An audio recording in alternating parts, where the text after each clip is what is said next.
Hello everyone, मैं शिवम सोनकर आप सभी का स्वागत करता हूं अपना यूनिरा चैनल पे। और जैसा कि हमारी ये क्विक रिवीजन वाली एक सीरीज़ चल रही है, इसके अंदर आज हम सीखेंगे बेसिक अकाउंटिंग टर्म्स। आपको पता है कि ये क्विक रिवीजन है, तो इसके अंदर मैं ज़्यादा कुछ नहीं बताऊंगा, क्योंकि ये सिर्फ आपके लिए कीवर्ड्स टाइप होंगे जो कि आपको एग्ज़ाम्स में बहुत ज़्यादा हेल्पफुल रहेंगे और आप इससे एग्ज़ाम्स में रिकॉग्नाइज करने के लिए एबल रहेंगे। तो इसके अंदर देखेंगे आज हम कीवर्ड्स और उसके साथ साथ उसकी थोड़ी बहुत एक्सप्लेनेशन भी, जिससे कि आपको एग्ज़ाम्स में याद करने के लिए आसानी पड़े। तो चलिए फिर शुरू करें। तो चलिए शुरू करते हैं। Basic terms in accounting. सबसे पहले इसके अंदर एंटिटी। एंटिटी मीन्स जो भी एक बिल्डिंग होती है, राइट, एक इंडिविजुअल एग्जिस्टेंस होता है। इसके अंदर लिखा हुआ है एक वर्ड की इंडिविजुअल एग्जिस्टेंस। इट मीन्स कि इंडिविजुअल एग्जिस्टेंस होएगा इसके अंदर, और वो साथ ही साथ जैसे कि एक इंसान होता है, इंडिविजुअल है एक, वो सांस तो नहीं ले सकती लेकिन वो किसी के ऊपर केस जरूर कर सकती है, स्वी कर सकती है, और साथ ही साथ उसकी लाइबिलिटीज़ भी होती है, कुछ एसेट्स भी होते हैं। तो ये होती है एक एंटिटी। इसके बाद में बिजनेस एंटिटी।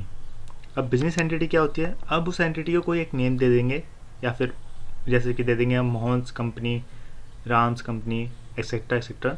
तो ये हो गई बिजनेस एंटिटी, जब उसको एक आइडेंटिफाइबल बिजनेस एंटरप्राइज बना देंगे।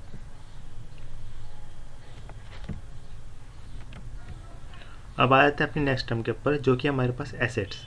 अब एसेट्स क्या होती है? Economic resources of an enterprise that can be usefully expressed in monetary terms. तो एसेट्स वो चीज़ होती है कि जो भी कुछ हमारे बिजनेस को चलाने के लिए, जैसे हमको चाहिए बिल्डिंग, चाहिए हमको फर्नीचर, गुड्स चाहिए। गुड्स तो हमारे एसेट नहीं होती, वो गुड्स अलग चीज़ होती है। और क्या, और फिर उसकी एक मॉनेटरी टर्म्स में वैल्यू होती है। जैसे कि अगर हमारे पास फर्नीचर है तो उसकी 10,000 का फर्नीचर है तो 10,000 की हमारी मॉनेटरी वैल्यू है, तो उसको हम बोलते हैं एसेट्स। नेक्स्ट पे आते हैं हम लाइबिलिटीज़। अब लाइबिलिटीज़ क्या है? ये ऑब्लिगेशंस, ऐसा दायित्व या फिर ऐसा उधार जो कि एंटरप्राइज ने लिया हो। एंटरप्राइज मतलब कि हमारे जो कि हम बिजनेस चला रहे हैं उसने जब लिया हो, क्योंकि हम कोई भी ट्रांजेक्शन करते हैं या कुछ भी हम लेते हैं तो वो बिज़नेस का पॉइंट ऑफ व्यू से लेते हैं। जैसे कि हमारा बिजनेस एंटिटी एक प्रिंसिपल है उसके अकॉर्डिंग। ओके, तो लायबिलिटीज़ क्या होती हैं? ऐसी कोई भी चीज़ जो हमको देनी हो, हमको यानी कि बिजनेस को देनी हो दूसरों को। क्रेडिटर्स, जैसे कि हमारे क्रेडिट पे जो हमने ली होती है, तो उसको हम बोलते हैं लायबिलिटीज़। और अब आती है हमारे पास कैपिटल। अब ये कैपिटल क्या होती है? कैपिटल जो ओनर, जैसे कि एक समझ लो कि जैसे एक राम है और उसने एक बिजनेस स्टार्ट किया अपना,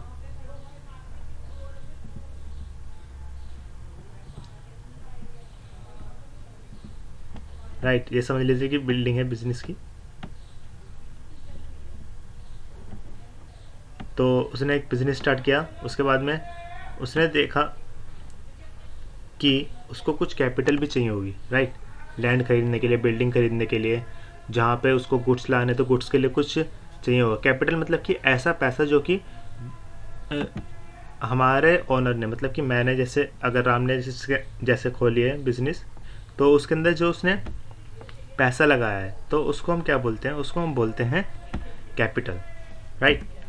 अब आते हैं रेवेन्यूज़। रेवेन्यूज़ क्या होता है? ऐसा अमाउंट जो कि किसी प्रोडक्ट को सेल करने के बाद कस्टमर से हमको मिलता है, मतलब कि the amount earned by selling products और प्रोवाइडिंग सर्विसेज टू कस्टमर्स। अपने कस्टमर्स को कुछ भी बेचने के बाद जो हमें अमाउंट मिलता है उसको हम बोलते हैं रेवेन्यू। अब आते हैं एक्सपेंसेस। एक्सपेंसेस क्या होते हैं? Cost incurred by business in the process of earning revenue. अब रेवेन्यू अर्न करने के लिए जो भी कुछ हमारी कॉस्ट लगती है, जो भी कुछ हमारा पैसा लगता है, मतलब कि अगर हमको कुछ चीज़ खरीदनी है तो एडवर्टीजमेंट करना होगा, वो बेचनी है तो एडवर्टीजमेंट करना होगा, कुछ सैम्पल्स देना होगा, कुछ डिस्काउंट देना होगा। तो इन सब के अंदर जो भी कुछ हमारे कॉस्ट लगती है उसको हम बोलते हैं एक्सपेंसेस। अब आते हैं एक्सपेंडिचर। एक्सपेंडिचर क्या होता है? Spending money for some benefit और प्रॉपर्टी रिसीव्ड। इसके अंदर देखिए मैं एक एक लाइन दे रहा हूँ इसके अंदर, क्योंकि आपको सिर्फ एग्जाम में कुछ क्लिक करना चाहिए दिमाग के अंदर, और बाकी आप अपनी लैंग्वेज में कुछ भी आप लिख सकते हैं, मतलब जो इसके रिलेवेंट हो। जैसे कि एक्सपेंडिचर होता है spending money for some benefit और प्रॉपर्टी रिसीव्ड, तो हमको फ्यूचर में कुछ बेनिफिट मिले ऐसी प्रॉपर्टी में इन्वेस्ट करने के लिए जो हम खर्चा करते हैं उसको हम क्या बोलते हैं? एक्सपेंडिचर बोलते हैं। अब ये भी दो तरीके के होते हैं, एक होता है रेवेन्यू एक्सपेंडिचर और एक होता है कैपिटल एक्सपेंडिचर। तो देखते हैं क्या होते हैं। तो रेवेन्यू एक्सपेंडिचर जो होते हैं हमारे, रेवेन्यू एक्सपेंडिचर वो एक्सपेंडिचर्स होते हैं जिनका हमको जो बेनिफिट होता है वो एक साल के अंदर अंदर मिल जाता है। जैसे कि expenditure stationery, expenditure on raw materials, मतलब कि रॉ मटेरियल जैसे होता है हमने जैसे बनाया बैट, तो बैट के लिए हमको वुड चाहिए होगी, वुड लकड़ी, तो लकड़ी को हमारा रॉ मटेरियल है, उसको हमने बैट में कन्वर्ट किया तो हमारा रेवेन्यू एक्सपेंडिचर है, उस बैट को हम बेचेंगे। अब हो गया हमारे पास कैपिटल एक्सपेंडिचर। कैपिटल एक्सपेंडिचर वो एक्सपेंडिचर होते हैं जो कि हमने खर्चे करे हैं लेकिन उसका जो बेनिफिट है वो हमको बहुत आगे तक मिलेगा, 1 ईयर से ज़्यादा ही मिल सकता है। जैसे कि बिल्डिंग खरीदी हमने, अब बिल्डिंग हमने आज खरीदी है 5 लाख रुपए की या 50 लाख रुपए की, तो ऐसा तो है नहीं कि हमने इतना बड़ा खर्चा करने के बाद उसको कल ही जाके बेच देंगे या परसों आके बेच देंगे। कम से कम 1 साल से आता हम चलाएंगे। तो फर्नीचर हुआ ऑफिस के लिए, वो बहुत सारा तो चलते रहता है, तो उसके लिए जो हम एक्सपेंडिचर करते हैं उसको हम बोलते हैं कैपिटल एक्सपेंडिचर। अब आगे हमारे पास प्रॉफिट। प्रॉफिट क्या होता है? जो excess of revenue of a period over its related expenses during an accounting year. एक अकाउंटिंग ईयर होता है जो कि हमारा होता है 1 अप्रैल से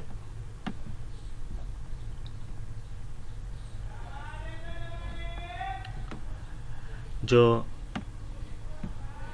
31 मार्च तक।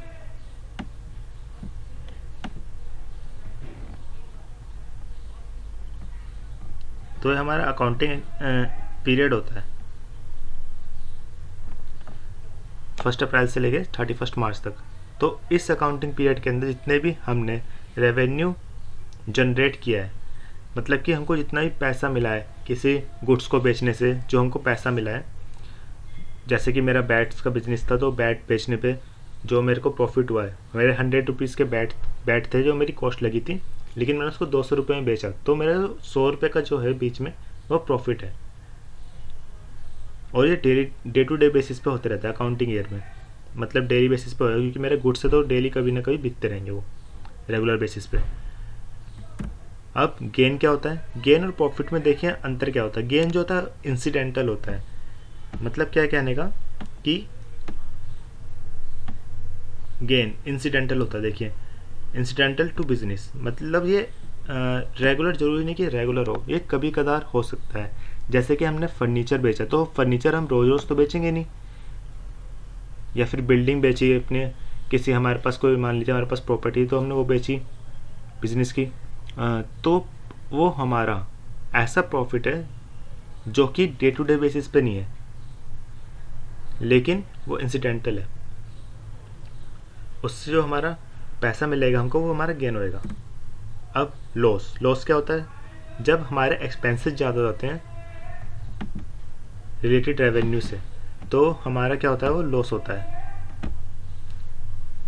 ठीक है, तो जैसे कि हमने रेवेन्यू हमको जनरेट करना था, मान लीजिए हमारे पास एक बैट पड़ा हुआ है मतलब हमको ईयर एंडिंग करना है अब अपना, तो 31 मार्च आ चुकी है हमारे ईयर की, लेकिन अभी तक वो बैट बिका नहीं है।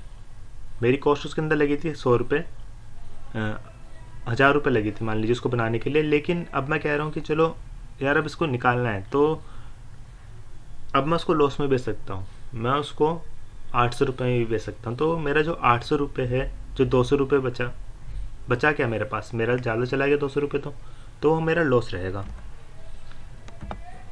अब डिस्काउंट, देखिए लॉस और डिस्काउंट में क्या फ़र्क होता है। जो लॉस होता है ना वो हमेशा मेरे रेवेन्यू से कम होएगा, मतलब कि जितना मेरे को रेवेन्यू चाहिए होगा, जैसे मेरे को 200 रुपये का रेवेन्यू चाहिए था, लेकिन मेरा अब जो रेवेन्यू हो गया वो हो गया 100 रुपये का, तो वो मेरा लॉस है। लेकिन डिस्काउंट क्या है, अभी मैं अपनी इच्छा से दूंगा गुड्स को सोल्ड करने के लिए, जिससे कि मैं ज़्यादा गुड्स बिके और मेरी अर्निंग ज़्यादा हो, राइट। तो इसके अंदर मेरे पास दो तरीके के डिस्काउंट होते हैं हमारे पास। पहला होता है ट्रेड डिस्काउंट, फिर होता है सेकंड कैश डिस्काउंट।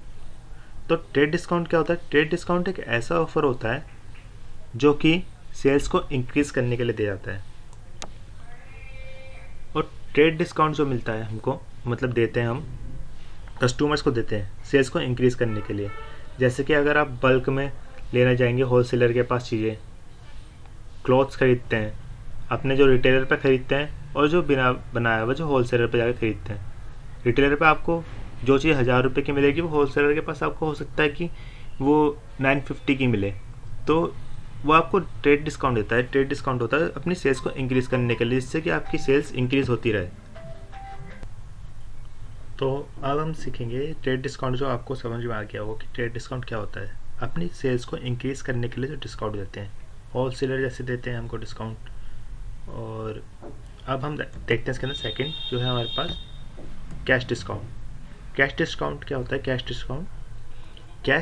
डिस्काउंट एक ऐसा डिस्काउंट होता है जिसको कि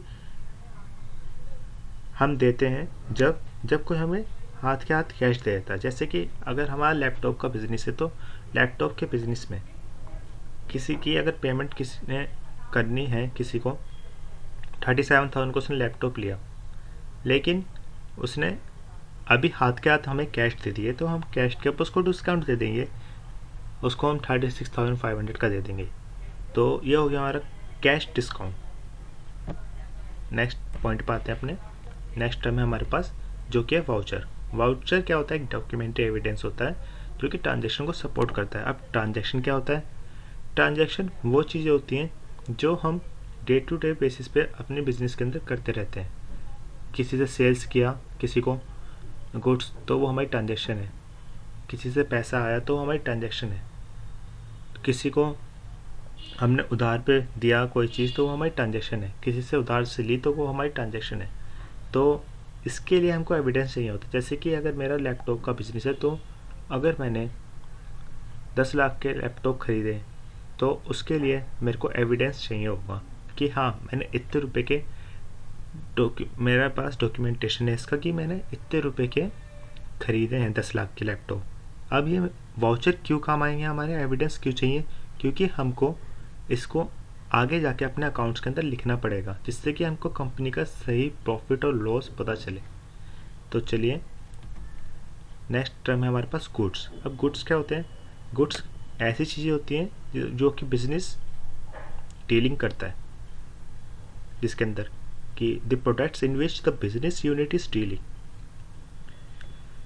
मतलब जैसे कि मेरा लैपटॉप का बिजनेस है, तो मैं अगर किसी को लैपटॉप सेल्स या परचेज कर रहा हूँ, तो वो मेरे लिए गुड्स है लैपटॉप। लेकिन अगर वही लैपटॉप मैं किसी एक कार बनाने वाली कंपनी को देता हूँ, तो वो उसके लिए गुड्स नहीं होंगे, उसके लिए जस्ट वो एक एसेट होंगे उसकी। तो ये होता है गुड्स में डिफरेंस। तो ड्राइंग्स क्या होते हैं हमारे पास, ड्राइंग्स होती है वो गुड्स जो कि ओनर अपने पर्सनल यूज़ के लिए निकालता है। अब मान लीजिए कि जैसे मेरा लैपटॉप का बिजनेस है, तो मेरे को चाहिए था एक लैपटॉप अच्छा सा 35,000 वाला मेरे घर वालों के लिए, मान लीजिए मेरे भाई के लिए। तो मैंने उसको निकाला अपने बिजनेस में से। तो 35,000 का जो लैपटॉप है, वो ऐसा नहीं है कि बिज़नेस अगर मैं उसका ओनर हूँ तो मेरे को बिज़नेस के लिए पेमेंट नहीं करनी पड़ेगी, पेमेंट करनी पड़ेगी उसकी 35,000। तो वो मेरी ड्राइंग्स होती है कि बिज़नेस में से कोई से भी गुड्स निकालना, जैसे कि मैं लैपटॉप निकाले थे अपने पर्सनल यूज़ के लिए निकाला मैंने अपने घर वाले के ब्रदर के लिए अपने। तो अभी हो गया परचेज, सेकंड टर्म जो हमारे पास आया। परचेजेस क्या होते हैं, परचेजेस ऐसे गुड्स होते हैं जिसको हम डे टू डे बेसिस पे सेल्स कर मतलब ख़रीदते हैं अपने बिज़नेस को चलाने के लिए। जैसे कि मेरे पास लैपटॉप का बिज़नेस है, तो मैं किसी मैन्युफैक्चरिंग कंपनी से लैपटॉप को डीलिंग करूँगा और लैपटॉप ख़रीदूँगा। उस ख़रीदने को ही हम क्या बोलते हैं, उसको बोलते हैं परचेजेस। लेकिन सिर्फ लैपटॉप को। अगर मैं फर्नीचर खरीदूंगा तो मेरे लिए परचेज नहीं माना जाएगा।